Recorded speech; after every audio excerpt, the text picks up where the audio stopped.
की जीजियों, मेरे जीजाओं, मेरी बेटियों, बेटाओं, मेरी माताओं, शिव महापुराण के अंतर्गत जब आप विश्वास के साथ कथा सुनते हो ना, बाबा देता जी एक कथा आती है, नर्मदा पुराण की एक बड़ी सुंदर कथा है। एक सत्यकेतु नाम का एक राजा हुआ। सत्यकेतु उसका नाम था राजा का।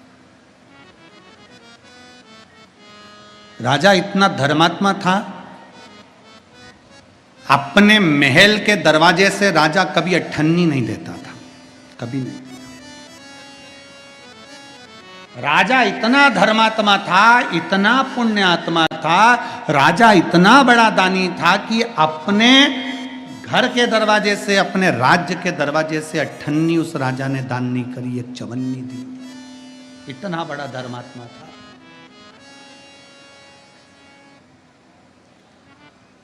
राजा इतना बड़ा दानी था, सत्यकेतु इतना बड़ा दानी था कि अपने राजभवन के दरवाजे से एक चवन्नी दान नहीं करता था, कभी अठन्नी नहीं देता था। राज दरवाजे से कोई को उसने चवन्नी ना दी। इतना बड़ा दानी, इतना बड़ा धर्मात्मा था राजा सत्यकेतु। जब भी दान देता था तो शंकर के मंदिर के दरवाजे पर पहुंच जाता था और दरवाजे पर बैठकर खूब दान किया करता था। दरवाजे पर, शिव मंदिर की चौखट पर बैठकर दान देता था। किसी ने राजा सत्यकेतु से पूछा, तुम्हारे दरवाजे पर, महल के दरवाजे पर, राजघराने के दरवाजे पर इतने आते हैं, तुम उनको कुछ नहीं देते? मंदिर के दरवाजे पर आकर सोने की मुद्राएं देते हो, वस्त्र देते हो, आभूषण देते हो, रतन देते हो, माणिक देते हो, सोना चांदी देते हो, हीरा पन्ना देते हो, तुम मंदिर के दरवाजे पर आकर देते हो? राजा सत्यकेतु ने कहा, अगर मैं अपने दरवाजे से दूंगा ना तो मुझे लगेगा कि मैं अपना दे रहा हूं, शंकर के दरवाजे से देता हूं तो ये भोलेनाथ दे रहा है और भोलेनाथ दिला रहा है। शिव दे रहे हैं, शंकर दे रहे हैं। ये कथा के जो 18 जजमान बने हैं, इस शिव महापुराण कथा के, विश्वनाथ की धारा के जो जजमान बने हैं, ये यजमान अपनी बुद्धि में, चित्त में एक बात बिठा कर रखना कि तुमने शिव महापुराण का जो यजमान पद ग्रहण किया है, शंकर भगवान की कथा का जो यजमान पद ग्रहण किया है, तुमने कुछ भी इस शिव महापुराण की कथा में अगर लगाया है तो ये विचार करना कि मैं सामने हूँ ना हूँ, पर मेरे विश्वनाथ के दरवाजे पर लुटा कर जा रहा हूँ। वो विश्वनाथ का है और विश्वनाथ को दे रहा, मेरा नहीं। अगर मैं अपने दरवाजे से देता तो मेरा कहलाता। राजा सत्यकेतु, नर्मदा पुराण का चरित्र कहता, राजा सत्यकेतु अपने दरवाजे से कुछ दान नहीं देता था। एक वस्त्र, एक आभूषण, एक रतन, एक माणिक, एक मोती, एक मुद्रा तक अपने दरवाजे से नहीं देता था। राजा सत्यकेतु अगर दान देता था, अगर भोजन भी कराता था राजा सत्यकेतु, तो शंकर के मंदिर के बाहर कोई आश्रम हो, कोई साधु का निवास हो, कोई सन्यासी का निवास हो, वहां जाकर भंडारा करा देता। आज भी हमारे शास्त्र का प्रमाण है, आज भी नर्मदा पुराण कहती है, चतुर संत वो होता है, चतुर व्यक्ति वो होता है कि जहां कहीं अगर आश्रम है, कोई संत रहते हो, कोई बटुक ब्राह्मण रहते हो, कोई तपस्वी रहते हो, कोई साधक रहते हो, कोई सन्यासी रहते हो, अगर समझदार कोई दानी होता है तो वो आश्रम में जाकर कहता है, महाराज जी आज सबके लिए खीर बना लीजिए, महाराज जी आज सबके लिए पूड़ी बनवा लीजिए, महाराज जी आज सबके लिए दाल चूरमा बनवा लीजिए, आज भगवान का भंडारा यही हो जाए। क्यों? अगर मैं महाराज जी से कहूंगा कि बटुक ब्राह्मण को लेकर मेरे घर पर आइए, मैं महाराज जी से कहूंगा कि इन सारे संतों को लेकर मेरे घर पर आइए, तो मुझे अभिमान आएगा कि मेरे दरवाजे पर इतने संत आ गए, इतने ब्राह्मणों को मैंने भोजन कराया। पर किसी आश्रम में जाकर जब मैं भोजन कराऊंगा तो मुझे लगेगा कि मैं भी संत का प्रसाद झूठा पा रहा हूं, उनकी कृपा से आगे बढ़ता जा रहा हूं।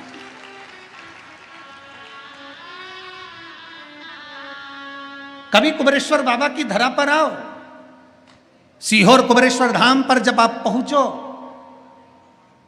ऐसा प्रयास कर आना कि सुबह या शाम, सुबह के टाइम आओ तो 11 बजे से 3 बजे तक भोजन प्रसाद चलता है, और शाम के टाइम आओ तो बाबा की आरती के बाद खिचड़ी प्रसाद चलता है। तो ऐसा समय निकाल कर आना कि मैं बाबा की थाली सामने रखकर मैं भी मांग कर थोड़ा सा प्रसाद पालूं, क्योंकि इसके दरवाजे से मिला है और इसी के दरवाजे पर मुझे प्राप्त हो।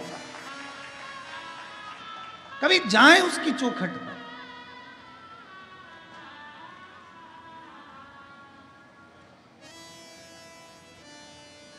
ये हमारी मां नर्मदा पुराण वर्णन कर रही है। सत्यकेतु राजा अपने दरवाजे से कुछ नहीं बांटता था, सत्यकेतु राजा अपने दरवाजे से कुछ नहीं देता था, क्योंकि मैं अगर अपने दरवाजे से दूंगा तो मेरा कहलाएगा। शंकर भगवान के दरवाजे पर गाड़ियां भर भर कर ले जाता, शिव जी के दरवाजे पर बैठ जाता, मुद्रा, माणिक, मोती, सोना, चांदी, हीरा, पन्ना, वस्त्र, आभूषण, अन्न, सब कुछ देता। क्यों? पूछा, ये तुम्हारे दरवाजे से क्यों नहीं देते? मेरा कहलाएगा। और अगर मैं बाबा के दरवाजे से बांटूंगा तो देने वाला विश्वनाथ, लेने वाला विश्वनाथ, कराने वाला विश्वनाथ, सब शंकर का नाम। मेरा है क्या?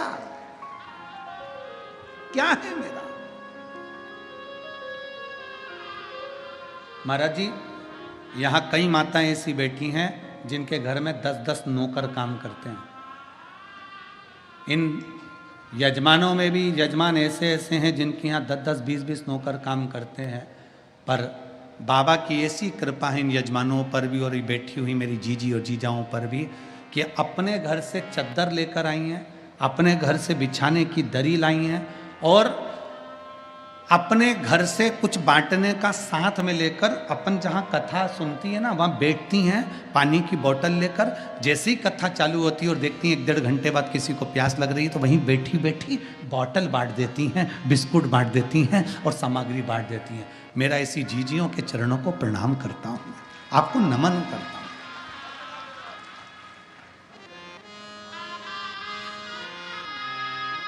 आपने दर्शन किया? माइक दो जरा महाराज जी को, माइक दो, माइक दो जरा।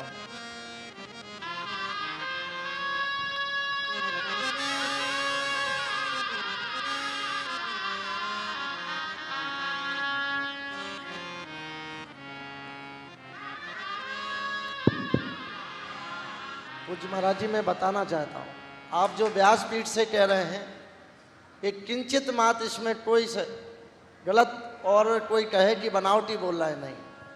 यहाँ पर ऐसा कोई व्यक्ति नहीं है जो लेना चाहता हो, वो देना ही चाहता है। जय हो। चाहे वो एक बिस्किट का पैकेट क्यों ना हो, वो देना ही चाह रहा है। कितने लोग राशन 1-1 किलो रख के ला रहे हैं कि मैं भंडारे में दे दूं केवल, मुझे पता ही नहीं, और ना किसी ने मैटिंग मांगी है, ना किसी ने आपका चद्दर मांगा है। सब प्लास्टिक बिछा के, अपना चद्दर बिछा के। और मैं तो ये कहता हूँ सबसे कि इससे पुराण कथा में कोई गरीब नहीं है। जय हो। सब पश्मीना का साल बिछा के बैठे हैं महाराज। बाबा की कृपा, ऐसी शिव भक्ति है महाराज जी। यहाँ भक्त जो आया है उसके घर नौकर चाकर सब है, पर किस आश्रित होकर आया, किस भरोसे से आया और क्या फल मिलेगा। मेरी जीजियों, हम तो नहीं कर सकते। इस डायलिसिस वाले भैया से पूछना, इस डायलिसिस वाले भैया से जरा बात करना कि जिसका 15-15 दिन में डायलिसिस होता हो, जरा विचार करिएगा, 15-15 दिन में डायलिसिस होता हो, और जो एक जल और बेलपत्र का ग्रहण कर कर कथा का रसतत्व पंडाल में बैठकर सुन लेता है, टीवी के सामने सुन लेता है और उसका डायलिसिस बंद हो जाता है, तो उसके हृदय की दशा पूछिएगा कि क्या उसके मन चित्त की दशा है, क्या देता है।